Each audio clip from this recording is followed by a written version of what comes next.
Hi everyone, Sonja here. I'm excited to share my research that I'm working on and the writing that I'm doing. I'll be covering chapter 25, Media Ecology by Marshall McLuhan.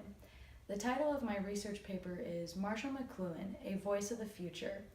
After completing all my research, I came to the conclusion that only a character as unique and creative as Marshall McLuhan would be able to come up with a theory as groundbreaking as media ecology, or more specifically, the medium is the message.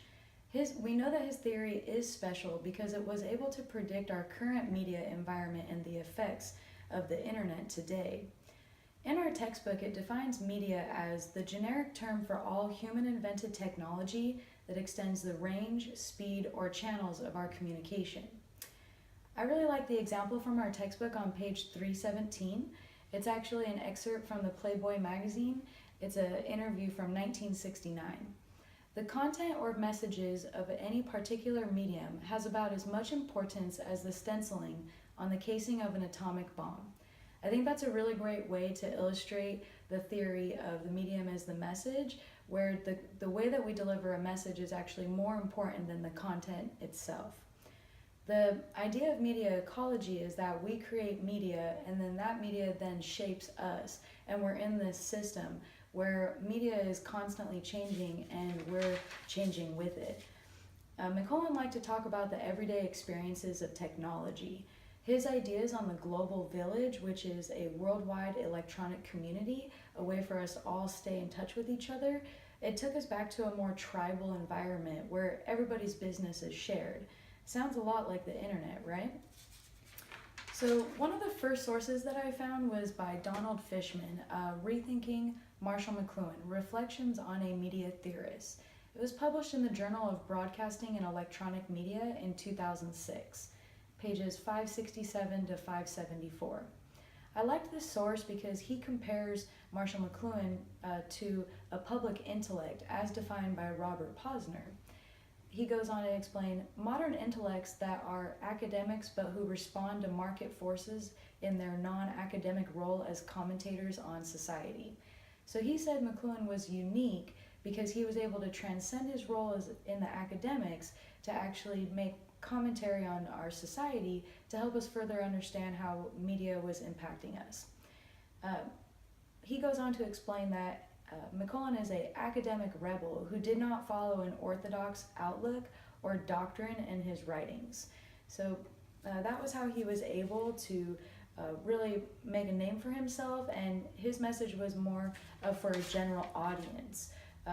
During his lifetime, McLuhan did more than any individual to interest the general public in communication study. So he became more of a celebrity and he sought that publicity often. So he was able to reach a more general audience. I really liked the next source that I found because it was a more current example of McLuhan's influence and more of an example of his theory.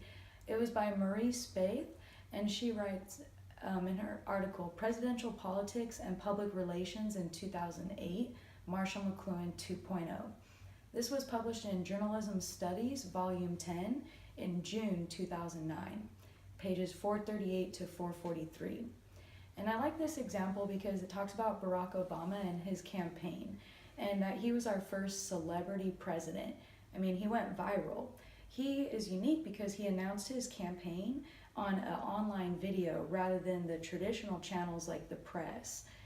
What was really unique about his campaign is that citizens enthusiastically contributed material demanding to be part of the story, not just viewers or readers. So Spaeth goes on to explain that Obama's message of hope and change was very powerful, and that Obama himself became the vehicle to carry that message. I really like that example, so it explains that today technology and social media really allowed Obama to connect to the general public. And McLuhan himself became a very important figure in culture in the 1960s and 1970s, but he was actually able to predict the global village with the rise of internet and social media. He actually influenced the famous counterculture phrase, tune on, tune in, and drop out by Timothy Leary. A lot of people don't know that, but I thought that was really unique about him. And he was actually being paraphrased by Andy Warhol when he made his famous saying about media influence, 15 minutes of fame. That came from McLuhan as well. So, in conclusion, Marshall McLuhan was an interesting character, and only someone like him would be able to come up with such a unique theory, something that really truly expands our understanding. And he was a prominent figure in the 1960s and 70s and provided us so much material to look after and to really help us understand the rise of media during that time. His theories are very powerful, and he actually passed away in the 1980s, but his theories were able to predict the rise of the internet and social media, and his ideas on the global village is exactly what we're doing on the internet, which is why I think that his theories are so unique and should be studied further, and they will continue to impact us and will continue to understand how we interact with media and with each other. And McLuhan really helped to give us a glimpse into that future. He was really influential in that way. Thanks everyone, appreciate you watching my video. Hope you were able to learn a lot about Marshall McLuhan and his theory of media ecology. Thanks!